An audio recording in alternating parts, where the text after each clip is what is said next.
एक police officer हूँ। जल क्या रहा है आपके सामने? थर्ड स्केल का पुलिस ऑफिसर हूँ, मुझे बोलने का अधिकार नहीं हिंदुस्तान में। आप लोग खड़े, किसी को तो पता होगा। मैं कोतवाल हो सकता हूँ पर बोल नहीं सकता हूँ मैं। अच्छा, वर्दी पर 3 स्टार लगा हुआ है और साहब बोल रहे हैं कि मुझे बोलने का अधिकार नहीं।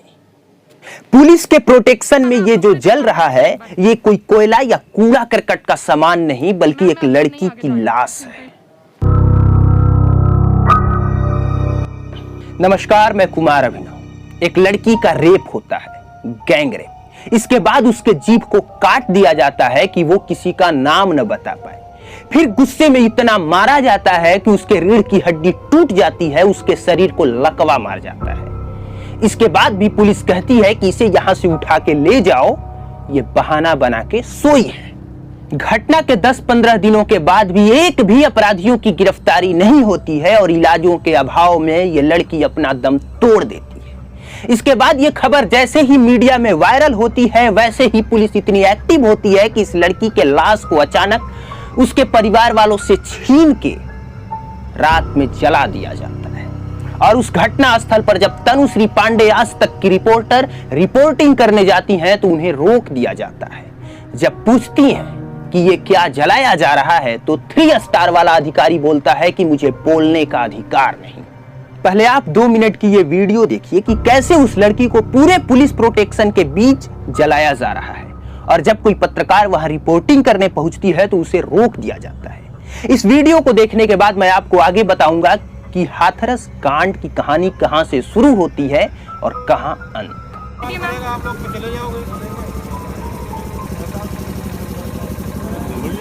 सर मुझको एक बार बस बता तो दीजिए कि बॉडी है कि क्या है? मुझे सर राइट नहीं है बोलने का। मैं थर्ड क्लास का एक पुलिस ऑफिसर हूँ। जल क्या रहा है आपके सामने? थर्ड स्केल का पुलिस ऑफिसर हूँ, मुझे बोलने का अधिकार नहीं हिंदुस्तान में। आप लोग खड़े, किसी को तो पता होगा। मैं कोतवाल हो सकता हूँ पर बोल नहीं सकता हूँ मैं। अच्छा, कोई तो बता दे सर, हमको जरा बता दीजिए। जो बोल सकता है वो बोले। नहीं, कौन, ये क्या जल रहा है इतना बस बता दीजिए सर, बस इतना सा मुझे बता। ये जल क्या रहा है ये तो बता दीजिए हमको। बॉडी है कि क्या है ये भी पूछ लिए घी में। इस घटना की शुरुआत होती है 14 सितंबर को, जब उत्तर प्रदेश का एक शहर है हाथरस, वहां का एक गरीब दलित परिवार घास काटने अपने घर से दूर खेतों में जाता है। लड़की, लड़की की माँ और लड़की का भाई तीनों घास काट रहे होते हैं। कुछ देर के बाद लड़की का बड़ा भाई घास की गठरी लिए अपने घर चला आता है, लेकिन अभी भी लड़की की माँ और लड़की घास काट रहे होते हैं। लड़की की मां घास काटते काटते कुछ और आगे बढ़ जाती है। कुछ समय के बाद पीछे मुड़ के देखती है तो वो हैरान हो जाती है क्योंकि उसकी बेटी पीछे नहीं है, वो गायब है। इसके बाद वो हैरान होकर इधर उधर खेतों में खोजती है, ढूंढती है, उसे कुछ नजर नहीं आता है। वो चिल्लाती है अपनी बेटी को हैरान होके और डर करके। वो और इधर उधर खोजती है तो देख के और ज्यादा हैरान हो जाती है क्योंकि उसकी लड़की वहीं बेहोशी की हालत में पड़ी हुई है। उसके शरीर से खून बह रहा है, उसका जीभ काट दिया गया है, उसे कोई होशो आवाज नहीं है। इसके बाद वो अपना दुपट्टा निकाल के अपने बेटी का शरीर ढकती है और उसे उपचार के लिए वहीं प्राथमिक सामुदायिक स्वास्थ्य केंद्र पर लाया जाता है। वहां के डॉक्टर उसे अलीगढ़ मेडिकल कॉलेज में रेफर कर देते हैं। वहां पे वो लड़की 14 दिनों तक वेंटिलेटर पे रहती है। 10 दिनों के बाद भी एक भी अपराधियों की गिरफ्तारी नहीं होती। 14 सितंबर की घटना है और 22 सितंबर को रेप की धारा जोड़ी जाती है। लड़की का भाई शुरू से ही कहता है कि मेरी बहन का रेप हुआ है, लेकिन पुलिस उसकी बातों को दरकिनार कर देती है। एडीजी प्रशांत कुमार कहते हैं कि ये किसी को नहीं पता कि लड़की के साथ एक्चुअल में क्या हुआ है क्योंकि वो बेहोश थी। उसने बताया ही नहीं कि मेरे साथ क्या हुआ। जबकि लड़की का भाई कहता है कि लड़की बेहोश होने से पहले हमें इशारा दे के गई थी कि उसका रेप हुआ है, बशर्ते उसने हमारे कान में उन लोगों का नाम भी बताया जिसने ऐसा किया। लेकिन एडीजी प्रशांत कुमार इन बातों से पल्ला झाड़ लेते हैं। पीड़िता लड़की के परिजन चिल्ला चिल्ला के कह रहे थे कि मनीषा की जीभ काट दी गई थी, उसे इतना मारा गया था कि उसकी रीढ़ की हड्डी टूट गई थी, उसके शरीर का एक हिस्सा पूरी तरह से पैरालाइसिस हो चुका था। लेकिन फिर भी एसपी विक्रांत सिंह का कहना है कि ऐसा कुछ नहीं हुआ था, लड़की की जीभ सही सलामत थी। 13 से 14 दिनों तक वो वेंटिलेटर पर रही, फिर ठीक ना हो सकी तो उसे सफदरजंग अस्पताल लाया गया। करीब 3 बजे सोमवार को वो दम तोड़ देती है, लेकिन तब तक ये पूरी कहानी मीडिया में छा गई थी।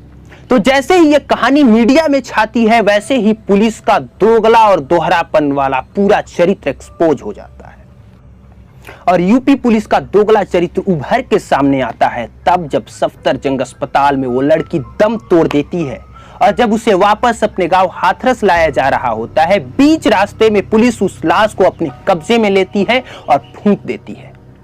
फूंक देने का मतलब समझ रहे होंगे आप। जवाब में डीएम प्रवीण कुमार कहते हैं कि हमने ऐसा इसलिए किया क्योंकि लड़की के परिजन यही चाहते थे, उनकी अनुमति से हमने ये किया है। इतना ही नहीं, जिस समय लड़की का दाह संस्कार हो रहा था उस समय लड़की के परिजन भी वहां मौजूद थे, जबकि हकीकत यह है कि लड़की के परिजन चिल्ला चिल्ला के कह रहे हैं कि उन्होंने जबरदस्ती हमें एक कमरे में बंद किया, लड़की को जबरदस्ती उठा ले गए उस लाश को और उन्होंने फूंक दिया। उसी घटनास्थल पर जब तनुश्री पांडे रिपोर्टिंग करने पहुंचती हैं तो उन्हें रोक भी दिया जाता है और कहीं लड़की के परिजन नजर नहीं आते। यहाँ पे देखिए कौन कौन झूठ बोल रहा है, एडीजी, एसपी, डीएम सभी झूठ बोल रहे हैं और कैसे सारा का सारा महकमा मिल करके कोशिश में लगा है कि इस केस पर लीपापोती कर दिया जाए।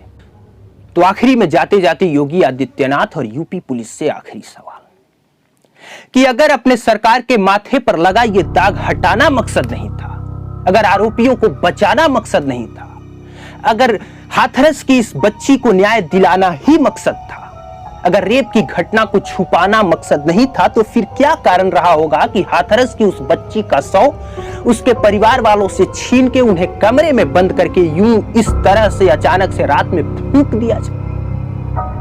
क्या कारण रहा होगा? इसका जवाब योगी आदित्यनाथ और यूपी पुलिस दोनों को देना होगा। ट्विटर पर ट्वीट कर देने से कुछ नहीं होगा कि हमने इस पर एसआईटी की टीम बैठा दी है, वो जांच करेगी और फास्ट ट्रैक कोर्ट में ये केस चलेगा। सोचिए क्या होता अगर ये घटना मीडिया में नहीं आती, अगर इस घटना पर इतना बवाल न मचता तो क्या होता। और रोज ऐसी कई घटनाएं होती हैं और वो ऐसे ही दब जाती है।